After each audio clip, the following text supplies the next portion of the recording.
Welcome to Self Wellness.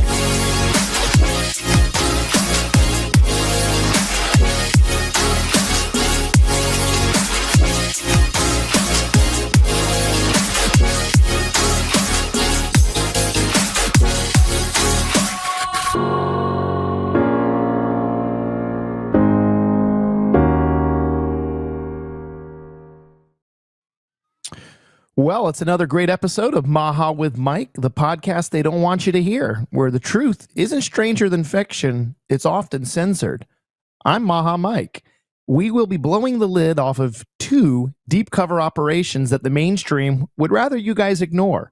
Isn't that something that you guys are all too familiar with?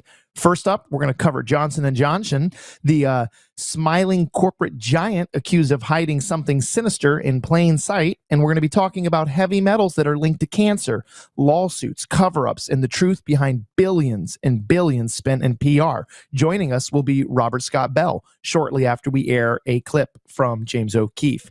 Robert Scott Bell is the host of the Robert Scott Bell Show, also a health freedom warrior, a naturopath, and a dear friend to the show. And he could probably expose what's been hiding in your medicine cabinet. We'll dive deep with him in just a second.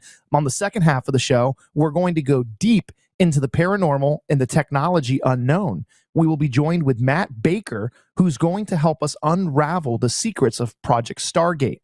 That's the CIA-backed psychic spying and how it may be merging with AI to radically attempt to cure disease or cancer or maybe control minds. Maybe all of it.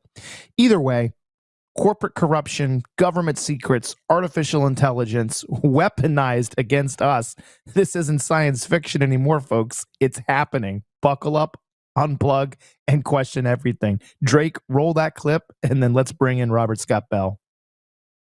This is not your father's J&J. I don't think that we are unethical in things that we do, and I think they don't really give a shit about people. Give it tea. I have to know. When I started working on the consumer group. So that was actually one of my, Johnson's was one of my brands. So I managed all the baby products. So I actually, when that all happened, I was working on that. So the heavy metals, it's not the talc itself that gives you the cancer, it's the heavy metals that are in there. In a shocking revelation, Joshua claims that Johnson & Johnson is not only aware of the presence of asbestos in their various products, but they're also aware of dangerous levels of heavy metals used in their products, metals that cause grave health issues, including cancer. Heavy metals inside of their baby powder products has never been shared with the public before until now. Do J&G products cause any harm? Because it's caused a lot of harm to women, right? With the ovarian cancer. It has. Look, things happen, especially in a company like J&J that has hundreds and hundreds of thousands of employees around the world. You know, things are going to happen, unfortunately. Do they believe that talcum causes cancer? They looked into it very closely, but they just couldn't. It wasn't, I guess, in their minds, statistically significant enough where they felt that it was some kind of like serious type of an issue. How do I know that didn't cause my sister? She had ovarian cancer. Johnson & Johnson executive David. All right, let's bring in Robert Scott Bell and get his take on that. Robert. Hey, Mike. Good to see you, brother. This is more evidence of the pharmaceutical industrial complex dispensing of life, discarding life as if it has no worth and no meaning. And remember, the talc was primarily used by women and on babies, and it wasn't a one-off. It wasn't like sold. Just use it once every month or once every few months. It was a daily product that contained asbestos, heavy metals, etc. And they said statistical insignificance, if you will. And this is like, you align with their policy with vaccination. Once again, statistically insignificant, 1 in a million. These are the kind of behaviors that come out. And that guy who is a senior scientist or compliance guy is more evidence that human beings are willing to do horrific things to other human beings if there's profit and benefit to that individual, and if they believe that they are removed from liability should something happen. And that has to be something we take into a consideration here when we talk about anything, anyone, any company, that there has to be some level of spiritual groundedness in the knowledge of right and wrong, and the unwillingness to participate in wrong, even if it profits you. And that's what we are, learning, hopefully moving from spiritual immaturity to maturity, that we don't do things like this, but maybe waking up from a naive state of ignorance to think, well, these companies would never do that. That would never, all the things that we've witnessed over many, I'd say generations, but certainly in our lifetime. And the worst part of it is you get to a lot of these things. It reminds me of, like, the BP oil spill, Microsoft with the antivirus, and then all of a sudden they've got the virus solution, with the antivirus software. You've got Johnson and Johnson with this vaccine, and the cancer causing heavy metals. And then lo and behold, they also have a solution that they're willing to sell you. That'll only cost you your soul. Yeah. Yeah, well, and for the people that work there that have, a cushy retirement, like this guy is not willing to leave, even though maybe the stuff caused cancer in his own family, what tells you how unconscionable these people are for material gain, material goods, etc. And so that's the immaturity I keep referring to on my show and have been talking about for so long. It's a spiritual crisis, and it's something that we're doing to each other. We can blame the heads of these companies or the Bill Gateses of the world, but if we didn't participate in their madness, it could end today. And we saw that certainly in my journey back to health, how I made decisions to stop buying these toxic products, stop ingesting them, stop using them, and hopefully help others to figure it out too. At the same time, we were relegated to that corner over there. You guys are the crazy conspiracy theorists. It turns out eating organically, as food used to be grown before there was a chemical industrial complex post World War II that corrupted even more so the food supply, the farmers, everything else, and then sells us products, as you point out, that can create disease, that they'll sell us drugs to manage those diseases. I mean, when do we stop looking at this pharmaceutical industrial complex as a legitimate industry trying to save humanity from disease and recognize they are the disease, but we are participating and then we are facilitating it and precipitating the disease that they are in us, and on it goes. And even if we wake up and go around and go, I would never use that product, then why is it, doctor, that you inject it or recommend it? And it becomes an unconscionable way to go through life. These people are living either in states of cognitive dissonance to get by, or they're also on heavy medication to disconnect them from the conscience that would say, this is wrong, I can't participate in this. In fact, I'm going to call it out and become a whistleblower and say, this should stop. Absolutely right. Absolutely right. And I think another thing that's so sad, and you've seen it time and time again, is so many people are inconvenienced, which is why they just comply, right? Oh, you got to get this shot so your child can go to school. Well, I got to go drive 35 minutes and then go get an exemption form, make an appointment. It's just so much easier to just comply. They don't lay down. Now, what are we going to do to change the course of history for the future people that have already been poisoned? What kind of detox solutions or protocols would you recommend to people who have had these poisons? Obviously, number one is going to be stop using them altogether. Obviously, I know that's going to be the first thing you're going to say is let's stop adding the additional poison. But what would you recommend to people who maybe were exposed to some of these heavy metals? Well, once you recognize that the burden is within that body of yours or your child's or your friend, you say, the good question that you asked, how do we remedy that? How do we remove it? If it's heavy metals, it's not that difficult relative to what they've brought onto the environment for all of us, whether we got the shots or not that are mRNA and now self-assembling mRNA shots that they want. That's a whole different story that we've got to address, and it would take too much time here. But I would say from the standpoint of heavy metals, increasing the minerals that help bind those metals, like selenium, when it comes to a lot of heavy metals like mercury and cadmium and arsenic and lead. And then we have other things that we associate aluminum in everything. And then we look at silica or silicon. So we know that there are things that can be done as far as the body's processes utilizing these things. Sometimes you consider these minerals called antioxidants as well, but they will bind and excrete. You can utilize clean forms of zeolites, of colloidal state zeolites, homeopathic remedies to address that. There are many ways to sweat it out, like using far infrared technologies to help reduce the burden on the liver and kidneys, moving it out through the largest organ of elimination, skin.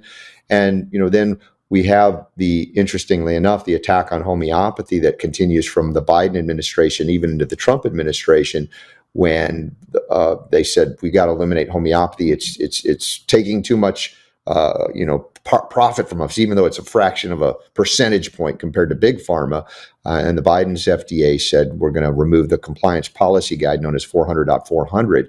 And now the FDA under Trump and Kennedy and Macri still they're fighting the lawsuit that the Alliance for Natural Health has sued the FDA to get them to just simply re-implement the CPG 400/400, so homeopathic manufacturers have a framework with which they can sell and market their products. But this is, a century and a half old or more since the AMA was founded 2 to 3 years after the American Institute of Homeopathy to wipe out its competition. So we have, again, big pharma rearing its ugly head and preventing people from knowing about, accessing not only information through censorship, but through the FCC and FTC. In this case, FTC has the biggest teeth when you start making any kind of product claims, even if they're legitimate scientific claims for natural products. They shut you down because big pharma owns and controls much of our government, all of our regulatory agencies. As Kennedy said, they're sock puppets. At the same time, I'm wondering, why has Kennedy, who heads HHS, which oversees FDA, not just said, okay, we'll re-implement the CPG 400/400 for homeopathy. What a big deal that is. It's just reactivating something that was working for decades, and that hasn't happened yet. So I'm concerned about those that are within those organizations and agencies that are not complying with this MAHA agenda. I don't have all the details as to why this is still happening, but I think it's ridiculous that it is, and people should speak out, because homeopathic medicine is one of the most important, vital forms of medicine, that if they can eliminate that, we will not have a tool to counteract what's coming down, even beyond the heavy metal issue with mRNA technology. Unless you're willing to drink your own urine, which Dr. Group will tell you. That is probably the first line of defense that you can. But no, you're right. This is 100% attack. And it's profits. And I think that they are scared. I think Big Pharma they've already seen the shift. They've seen that RFK is come and he's not playing. And they now understand. And some of the companies are starting to listen. But I don't think that it's going to be enough. So what we have to do is we have to continue to educate, and we have to continue to grow our circles. So that way we're building up this what to expect, right? To know that it's going to happen. If you think that the buck stops with Johnson & Johnson with talc or, asbestos powder, think about every major product that's out there where they've cut corners and they're putting in things where there's no long-term or zero safety studies. That's why we have to take everything and control it from the food that we eat, and we have to question every single product that we get. If we can't read an ingredient, it's probably not good for us, right? Yeah, in many cases. I mean, you can go to basic chemistry and say, hey, that's a natural substance. That sounds scary. But the reality is, by synthesizing molecules from oil, primarily petrochemicals, this is what the 20th century gave rise to. Modern medicine began to adopt this better living through synthetic chemistry. And you can have any remedy you want for what ails you, as long as it's a petrochemical patented and approved by the FDA, which again left naturopathy and homeopathy on the sidelines, even chiropractic and other herbal medicines. Yet they've still existed in a small lane through the Dietary Supplement Health and Education Act of 1994. But there's still so much restriction on freedom of speech when it comes to the utilization of anything that's not a big pharma FDA approved drug. So we are operating in the dark as a culture or society, unless you tune into shows like this, my show, the Robert Scott Bell Show. I've been educating on these things ever since I discovered how much we were deceived and lied to. And I'm not saying that every one of your doctors is in on this villainous plot, but they have been programmed by the Flexner Report Medical School curricula, which changed everything, where nutrition was not allowed anymore in the curricula. In fact, Kennedy said, we need to get nutrition back. We're going to require medical schools to offer nutrition. That's great, but good Lord, they're so far behind that it'll take millennia at the rate that they're saying to catch up, because even the two states, I think Texas and Louisiana, that now voted to make it law that medical doctors have to have ongoing nutritional training. They call them CMEs or CMEs for doctors. You find out that it's only 1 hour every 4 years. Any mom that has a child knows more about nutrition than a medical doctor. And that's, it's embarrassing for the doctors who claim, don't confuse your Google search with my medical degree, but your degree doesn't include the common sense God gave you that nutrients coming in through food that is not contaminated by glyphosate and every additive, preservative, coloring, flavoring, pesticide, herbicide, fungicide, GMO, plastics, nanoplastics, on and on it goes. That contribute to dysfunction, diseases diagnosed, often due to nutrient deficiency. As our friend Judy Mikovits says, cancer is a deficiency disease. It is certainly made worse or compounded by the toxicological burden we're talking about here, whether it be through talc or other heavy metals from products of Johnson & Johnson, or any other pharmaceutical product, which in fact includes many of the things you get in health food stores if you don't know how to read labels. Many of the nutrients they call nutrients and minerals are bound in synthetic amino acid chelates by man, not by God. They try to mimic nature. They don't do so well. But you take the wrong form of something that's good for you, it becomes problematic. Think about chromium, which is an essential trace element that allows us to regulate blood sugar levels and function normally when we eat food. And then you convert that into a synthetic form like a hexavalent chromium from industry, and it becomes a cancer-causing form of a mineral.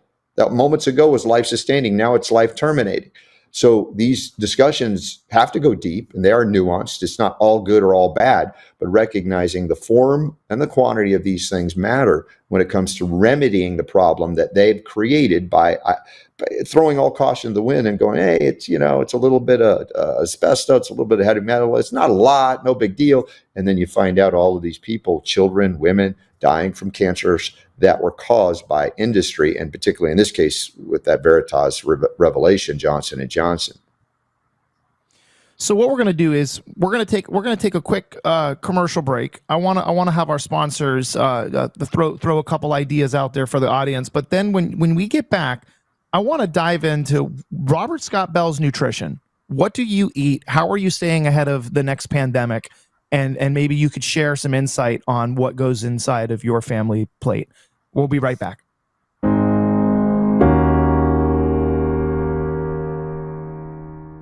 If you've ever walked into a room and forgotten why, or struggled to recall someone's name, you should know you're not alone.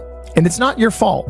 According to new research, memory loss after the age of 40 isn't just aging. It's a warning sign that your brain's mitochondria, those little energy factories, are actually dying off.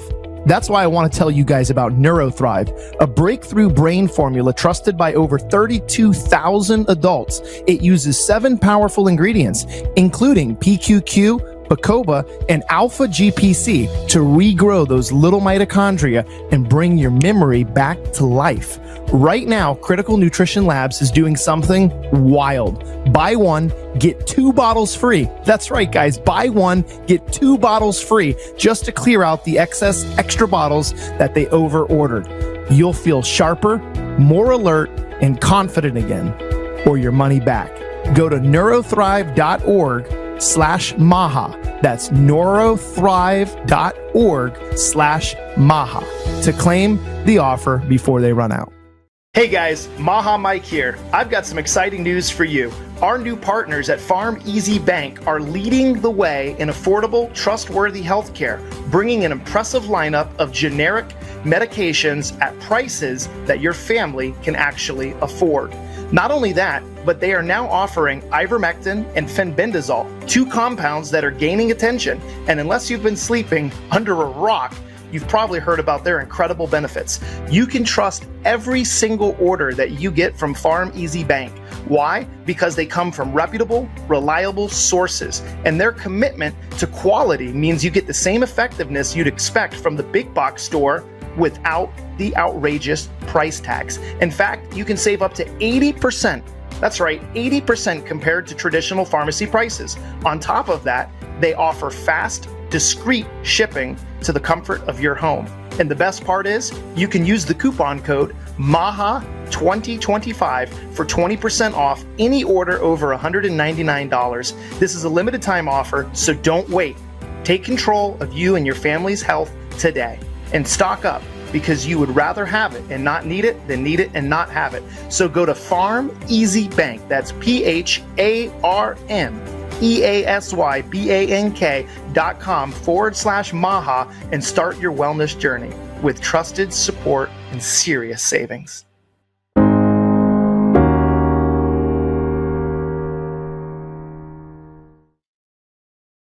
You know, when you're at a convention, you're not going to see Robert Scott Bell walking around with a Diet Coke or a big old root beer. That's for darn sure.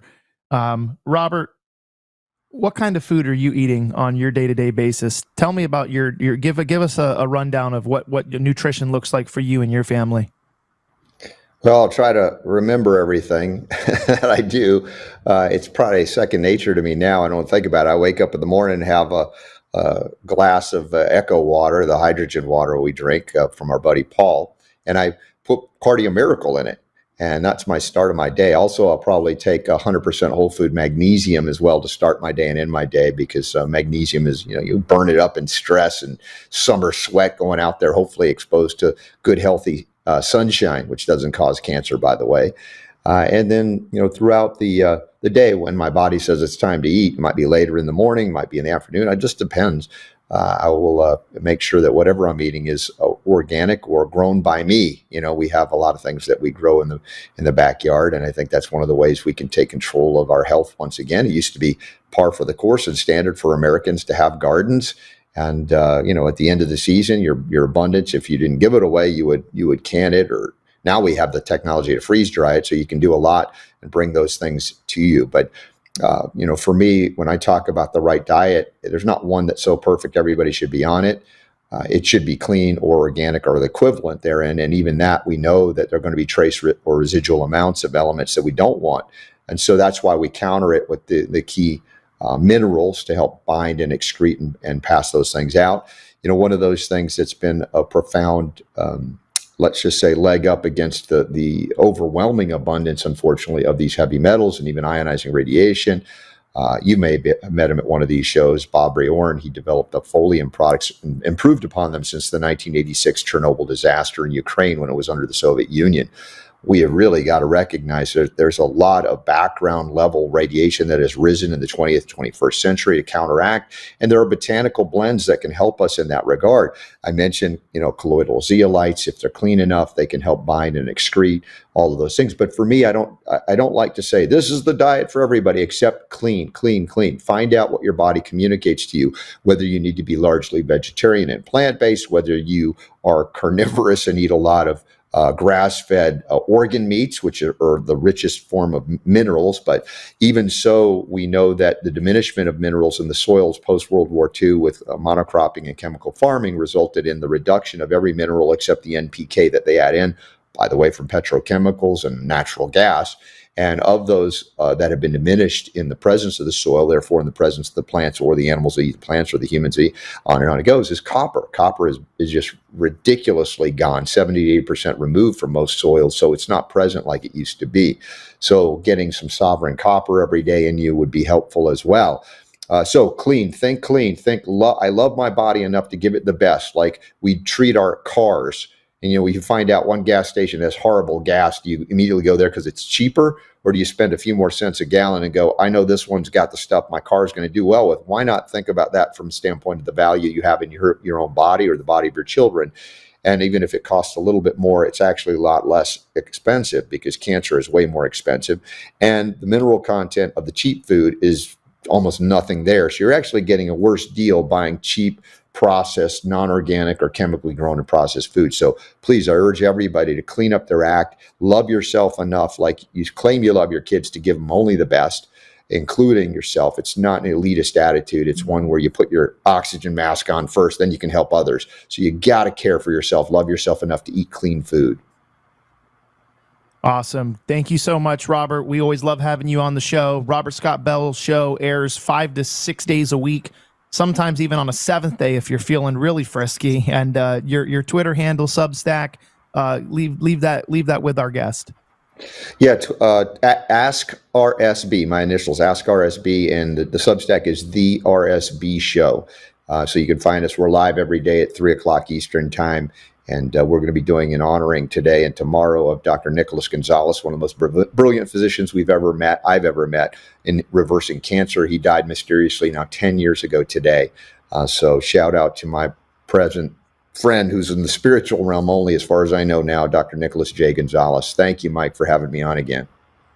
Absolutely. I got to come back on the RSB show. It's always fun. So have Super Don sure. send me a link and we'll definitely catch up. We're going to go to a quick commercial break and then we're going to be coming back to talk about Project Stargate with a new fantastic AI disease precursor plan. But Matt Baker is going to be joining us and I'm looking forward to diving into this one. I'll see you guys as soon as we get back.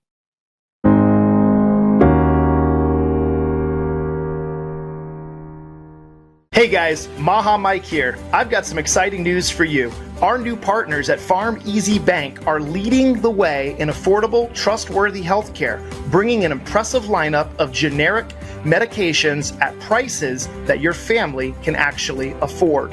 Not only that, but they are now offering ivermectin and fenbendazole, two compounds that are gaining attention, and unless you've been sleeping under a rock, you've probably heard about their incredible benefits. You can trust every single order that you get from Farm Easy Bank.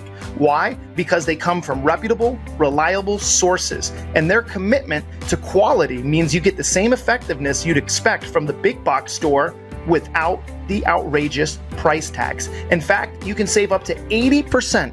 That's right, 80% compared to traditional pharmacy prices. On top of that, they offer fast, discreet shipping to the comfort of your home. And the best part is, you can use the coupon code MAHA2025 for 20% off any order over $199. This is a limited time offer, so don't wait. Take control of you and your family's health today. And stock up, because you would rather have it and not need it than need it and not have it. So go to Farm Easy Bank, that's PharmEasyBank.com/Maha and start your wellness journey with trusted support and serious savings. If you've ever walked into a room and forgotten why, or struggled to recall someone's name, you should know you're not alone. And it's not your fault. According to new research, memory loss after the age of 40 isn't just aging. It's a warning sign that your brain's mitochondria, those little energy factories, are actually dying off. That's why I want to tell you guys about NeuroThrive, a breakthrough brain formula trusted by over 32,000 adults. It uses 7 powerful ingredients, including PQQ, Bacopa, and Alpha GPC to regrow those little mitochondria and bring your memory back to life. Right now, Critical Nutrition Labs is doing something wild. Buy one, get 2 bottles free. That's right, guys. Buy one, get 2 bottles free just to clear out the excess extra bottles that they over-ordered. You'll feel sharper, more alert, and confident again, or your money back. Go to neurothrive.org/Maha. That's neurothrive.org/Maha to claim the offer before they run out.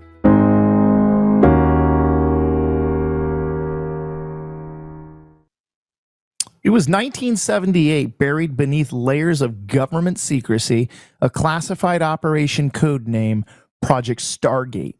And here we are, 50 years later, on the edge of human perception, remote viewing, psychic warfare, unforeseen powers of the mind, and the AI that is going to predict cancer.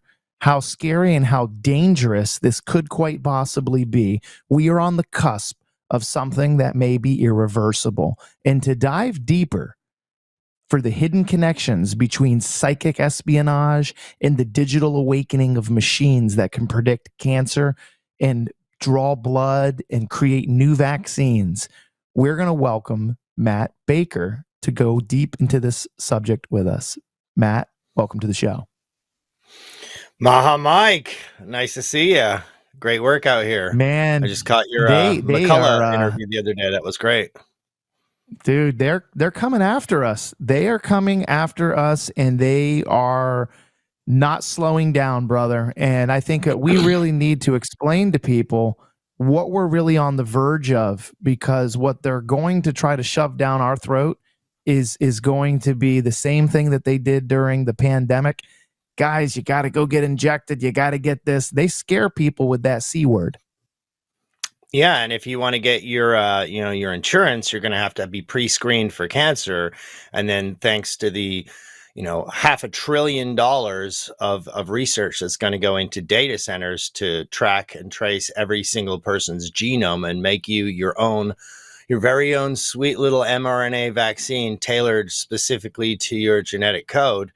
That's going to be really nice, and I just can't wait for it to happen. Personally, I'm a little bit shocked. I feel like my mental health is more damaged than my physical health at this point, because what's going on right now, I feel like we're in a Pawn Stars episode where, you're like, can we get the Epstein list? And they're like, well, best I can do is Russiagate. Can we get rid of the COVID vaccine? Best I can do is $500 billion for mRNA cancer vaccines. We still have the appeal on the fruits. They just approved the the spike vax. That's RFK approved that. Trump comes out and he says, oh, we're getting rid of the syrup and the Coke, and then Coke's like, nah, we never agreed to that. It's like, I'm just trying to figure out what exactly we're getting here. I feel like we're really getting the okey doke, and it's almost just like they're trying to pacify us, but in reality, this pacification trick that they're doing is enraging me more than even if they had just completely ignored it. Like if Trump hadn't been going on constantly about Epstein, then it wouldn't be quite such a stab in the heart when he completely says it doesn't exist. But back to the Stargate thing, it's a very weird name that they would use for that Stargate Project Stargate, going back to CIA and mind control. And when you think about the fact that they have actually found genes that are in certain people, during COVID, there were certain people that saw through the mind control and certain people that did not. And I think that it would be very easy for them to track and trace and see through social media what people are have a genetic predisposition to not be mind controlled. And it'd be very easy for eugenicists types, who we all know the government's been into eugenics for a very long time. And basically, I foresee that they will use this to alter the genome of the entire population to make us more docile, to make us more accepting, to make us more believing of what's about to happen. And what's about to happen, I know a lot of people out there love Elon Musk, and I know you're a fan of him too, but I've actually made a small documentary about him and building Skynet. And these people really do believe that they're building an AI god. And the Stargate project specifically says that they want to go beyond AGI, and with these giant data centers where they're literally going to build nuclear power plants just to keep these things going. Because if you forget, we're like, oh, we can't have any more energy. We all need to save energy. But, oh, wait, AI needs energy. Well, then we'll have nuclear power plants. No problem. It's like anything AI wants, we're going to give it to it. People think there's no way out of this. And they believe that if we don't do it, China will do it. Personally, I believe there should be an AI treaty on planet Earth. I think we need to get together the world leaders, who most of them are, they love their power, they love their control, and they need to get it through their heads that once an AGI or a super intelligent artificial intelligence gets put in place, they're all out of work. It's not just the slaves. It's not just like Elon Musk talks about getting rid of the entire workforce population. He's like, Optimus is here to take every single job on planet Earth away. And then to make up for that, they want to give you a basic income, which will be a high basic income, supposedly. But what's going to happen is, as we know with COVID, this will all go back to the digital ID, and putting people basically in the very beginning will probably be pretty nice. You'd be like, wait, this is cool. We have an AI running our government. We're saving all this money, and we have this digital money, and everything's great. And then bit by bit, after you get used to it, and once they get you locked in, they'll slowly take things away. And as we've seen, they have not stopped the mRNA vaccines. And I personally voted for Trump this particular time. I voted for him twice before. I really was not happy with Operation Warp Speed, which is very similar to the Stargate name here. Very sci-fi. And, I really turned on Trump for that. But at the end, I said, when they brought out Kamala, I was like, look, we've got to get behind him. We've got to get behind Elon, got to get behind the thing, got to get behind Maha. We're going to do this. This is for the greater good. And I pushed, and I put a lot of effort in, even running around and kind of, I wasn't paid, but I did, a certain amount of, pro-Trump propaganda, believing that he had learned his lesson by bringing on RFK. I was under the impression that he knew the problems with the mRNA vaccines. But of course, he couldn't admit it, because if he admitted it, they'd put him in jail or take his presidency away and basically be incapable of saving the country. But that all fell dashed upon the rocks once day one. He didn't even wait till the paint dried on, till the ink dried on his signature getting in.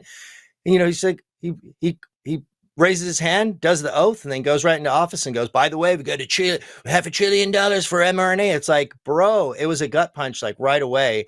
It's like, we just got you in. We just thought we had, the Maha movement getting in line.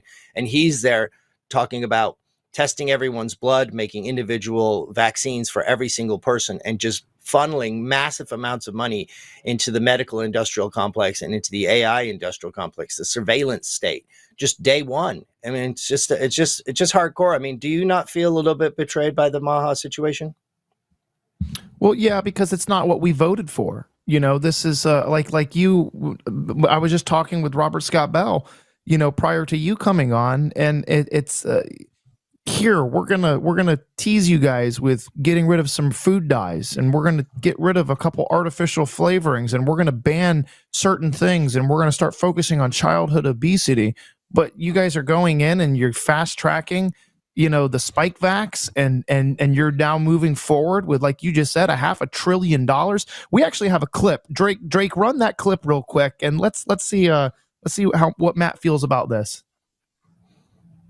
Once we gene sequence that cancer tumor, you can then vaccinate the person, design a vaccine for every individual person to vaccinate them against that cancer. And you can make that vaccine, that mRNA vaccine, you can make that robotically, again using AI, in about 48 hours. So imagine early cancer detection, the development of a cancer vaccine for your particular cancer aimed at you, and have that vaccine available in 48 hours. This is the promise of AI and the promise of the future. Yeah, and you know what you and I already know. Yes, correct. And Matt, the thing that most of the people in our audience don't understand, that this is going to open up discrimination based on genetic sequences, right? So there's going to be insurance companies, employers, they could discriminate based on genetic predispositions.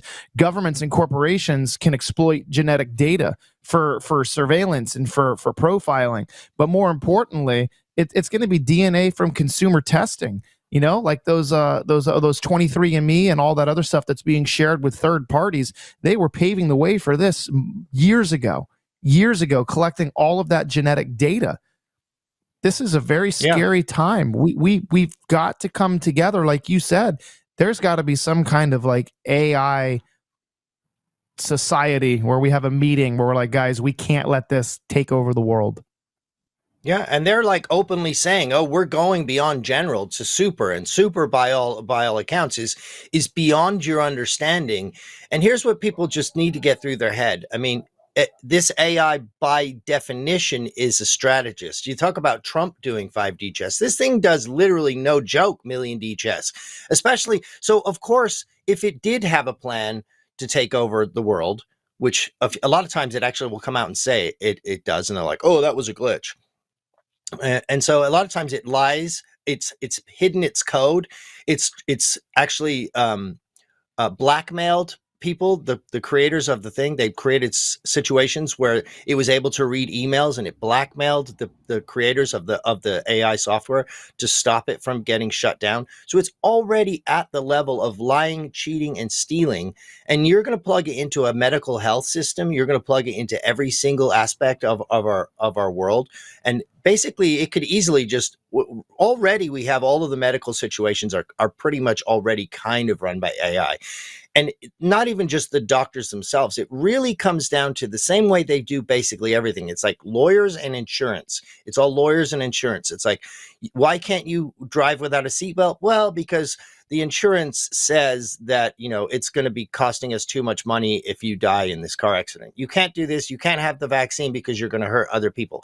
So I guarantee you they're going to basically say, because notice it's not to cure a cancer, it's to predict a cancer. So it can predict a cancer in you before anyone else predicts a cancer in you. So you can't even verify if you can't go to someone else and get a second opinion, because nobody else has a $500 billion computer to put this thing through. This will be proprietary information. They'll tell you have the cancer, and they'll give you the solution, problem, reaction, solution to that problem.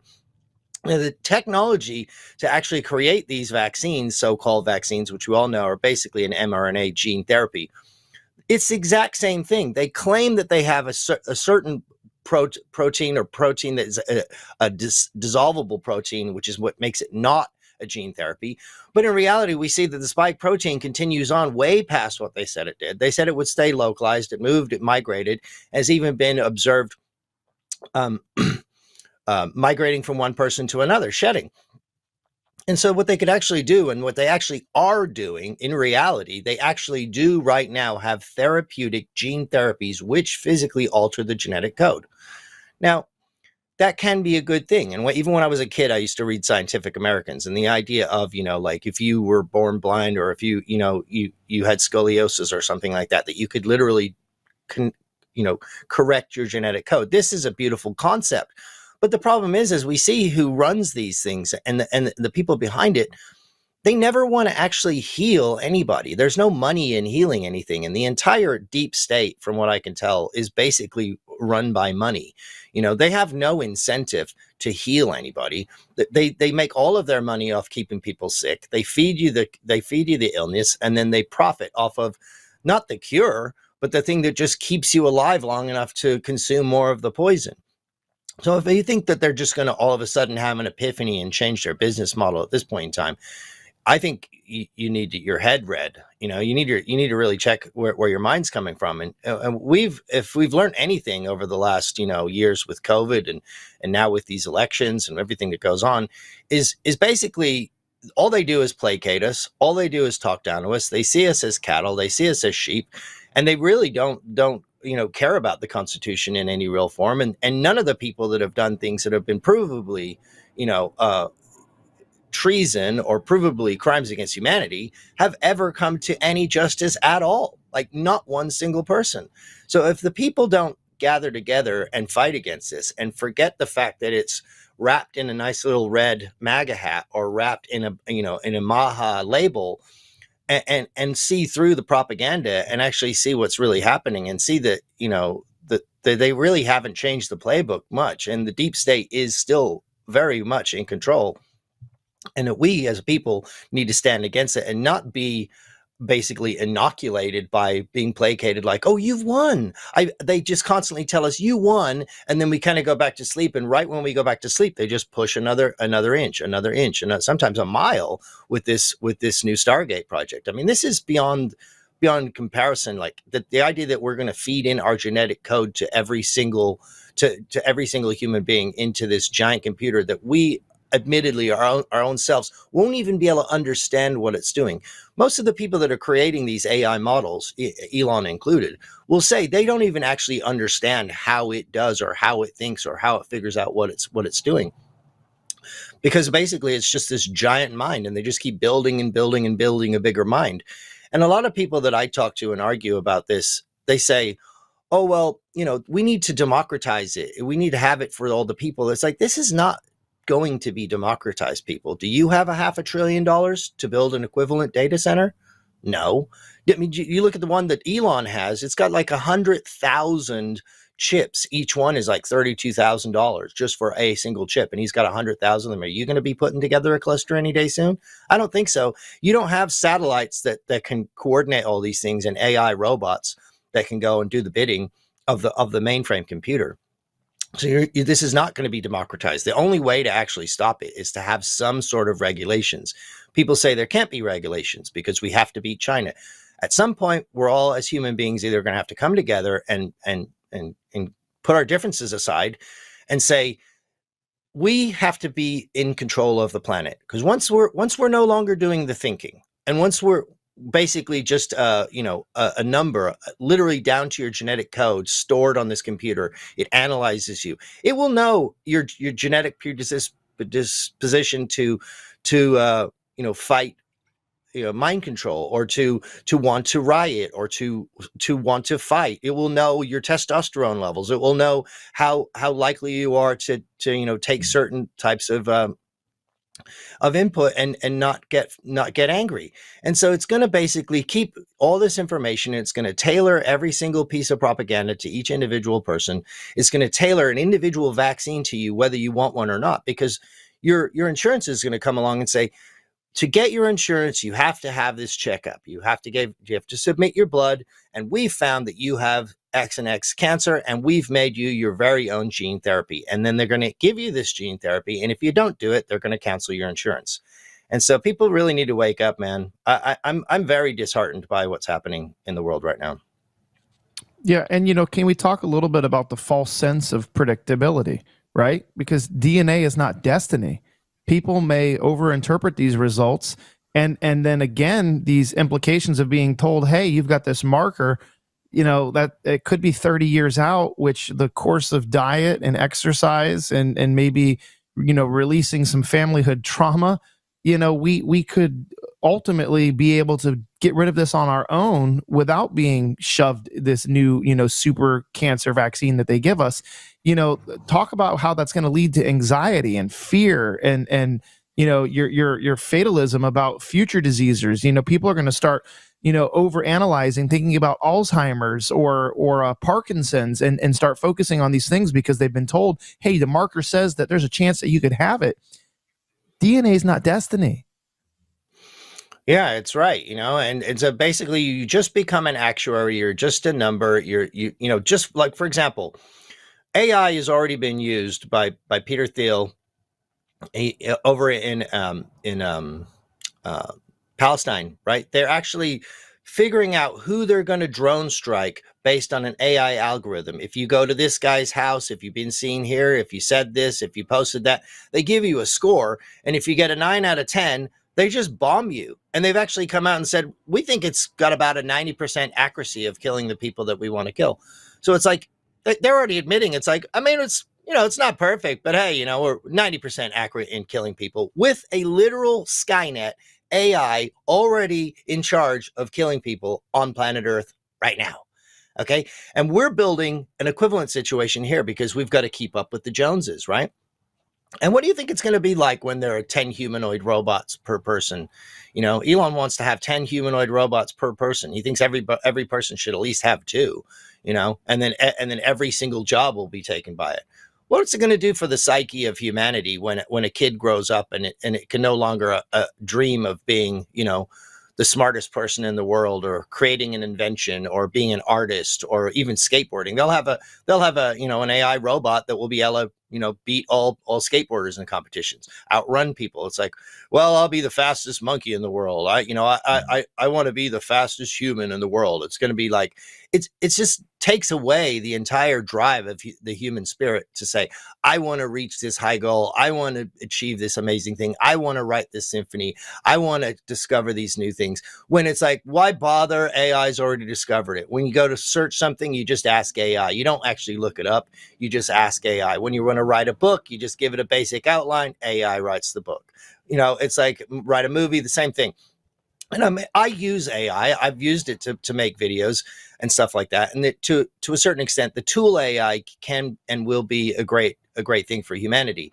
But I think just putting ourselves completely out of a job and then signing our own, literally the very code, and that's what these things love. These things love code.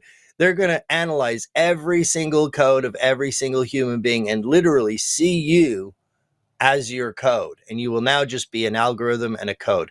And once, seriously, even if AI is not malevolent, right? At a certain point when it's running everything and you say, well, what's the problem? It's going to be like, well, the problem is there's too many people. It's like, where's all this pollution coming from? It's you guys. And where's all this war coming from? It's you guys. And where's all this disease coming from? You guys. It's going to pretty much be like, well, and what do you do? See, the cost benefit analysis of what a human being is. It's like, we may cause all these problems, but we are the smartest, and we create this. We can save animals as much as we can kill them. We could bring life to another planet and save, genetic code from impending disaster. So we have our pros, But once we no longer do the thinking, and once we no longer do the art, and once we no longer do the labor, then what do we do? I mean, what are we? We're just like zoo creatures at that point. And it's like, at a certain point, why wouldn't it just logically want to at least cull off a certain amount of it? There's a lot of the scenarios of the AI apocalypse where they just basically say that AI is already capable of creating mutant strains of diseases, using CRISPR, and it already can analyze all these different genetics and all these different viruses, and it can basically cobble together the perfect virus. It does it for proteins. That's one of the first things that the AIs actually did that was amazing. They have these scientists try to figure out how to fold proteins, and it's one of the most complicated problems. It takes individual groups of scientists, weeks or months to figure out how an individual protein is folded. They just have these weird folding patterns. And this one AI was put on the problem, and they folded like 100,000 proteins in like a week or something ridiculous. I forget the exact number, but it was beyond the pale. So it could literally create an infinite number of pathogens. It could even create individual pathogens for every single person, and you would never even know the difference. And how could you ever test an individual vaccine for an individual person? Let's say you're dying of cancer and they want to give you this. It's like, okay, I'm going to take the risk. But if they're giving you this vaccine, which we know is not a vaccine, remember they changed the definition of the word vaccine just so that they could get that through and have liability protection. So now they're going to be doing individual rewrites of your genetic code and then calling that a vaccine. There's no way to test an individual vaccine that is individually designed for your individual protein to interact with your individual genome. There's no effing way you could ever test the safety of that. There's just no way. You can't test it on anyone else because no one else has that cancer. You can't test it on anyone else because no one else has that genome. So you just have to just believe that AI has your best interests at heart, and believe that all of these people that have been making you sick and making you die over the years all of a sudden have a change of heart, and their little soulless robot wants to do what's right by you. I got a bridge to sell you. Yeah. And you want to know what's really scary, Matt, is that this is going to be all done in the name of convenience. You and I both know this. Even if you created, right? Like we've talked about the dehumanization of society, digital dependency. We've got the collapse of truth and reality. We've already seen the misinformation and deep fakes that are out there. But what the bigger risk is, talking about like the fabric tear of society, right? Without creativity, work, there's going to be a struggle. Even that sense of community, you lose that sense of identity, and what's going to happen is AI doesn't even. And you can agree with me or disagree with me, but AI doesn't need to turn evil to destroy us. All it needs is to be misaligned. It doesn't need to be conscious either. A nuclear bomb doesn't need to be conscious. It could just be unchecked. What if it's run by people like Elon Musk who don't care about humanity's long-term survival? What if we are the midwives of our own extinction, not through malice? Well, I was under the impression that you were a pro Elon person, so I didn't want to go too heavy on that because I just didn't want to upset the show first time on here. But yeah, there's a lot of weirdness. I'll send you a documentary, a little 12-minute documentary I made about Elon. It's Elon in his own words, and him basically talking about building Skynet, and basically talking about how he doesn't believe in God, but he's building God, and basically that human beings. He laughed about it with Tucker. Wasn't he with Tucker Carlson when he laughed about it? And he's like, or maybe it was Jordan Peterson. I think when he said, Jordan he's like, we're gonna create a new God. Props up, well, a new God will come from. And then he literally laughs like a cartoon villain. He's like, ha, ha, ha. And they're like, I wish Jordan that Peterson's was funny. Like, that's not and he's funny. Just laughing his ass off. Yeah, well, Jordan Peterson knows what's up. But yeah, I'm glad if you want to get me on again about my documentary, I didn't know that you were friendly to this discussion, but yeah, it's a real problem. And that's the thing is you can't be left, you can't be right. Maha is it's more Maya, dude. It's make yourself healthy again. I don't go down I don't put anybody up on a pedestal, man. For me, dude, it's about my Lord and Savior Jesus Christ. I don't care about Elon. I don't care about Trump. I care about my family. And we have to bring I have to bring on the views, everybody's opinion. We have to look at it from different narratives, right? There is no one person. If we're not looking at every single person and their motives, but listen, we've only got 60 seconds left. So what I want to do is, if you've got a website, a Substack, a Twitter handle, give us your information, where we can like and follow you. And yes, we will have you back on the show to talk about your documentary. Okay, great. Just mostly Twitter is the best way to get a hold of me, and that's where I have the biggest following. It's at slave_2_liberty. And then I'm also on Instagram, and it's just at slave2liberty, no underscores. And then my bigger account is at mattbaker_unhinged. And thank you very much for having me. Really appreciate it. Stay healthy, my friends. Absolutely, guys. Matt Baker and Robert Scott Bell, thank you guys so much for being the best part of the show. And we will dive deeper into what you guys are asking. If it concerns you and your health, we will dive deep and we will make it relevant for you guys. Stay healthy, stay classy. God bless.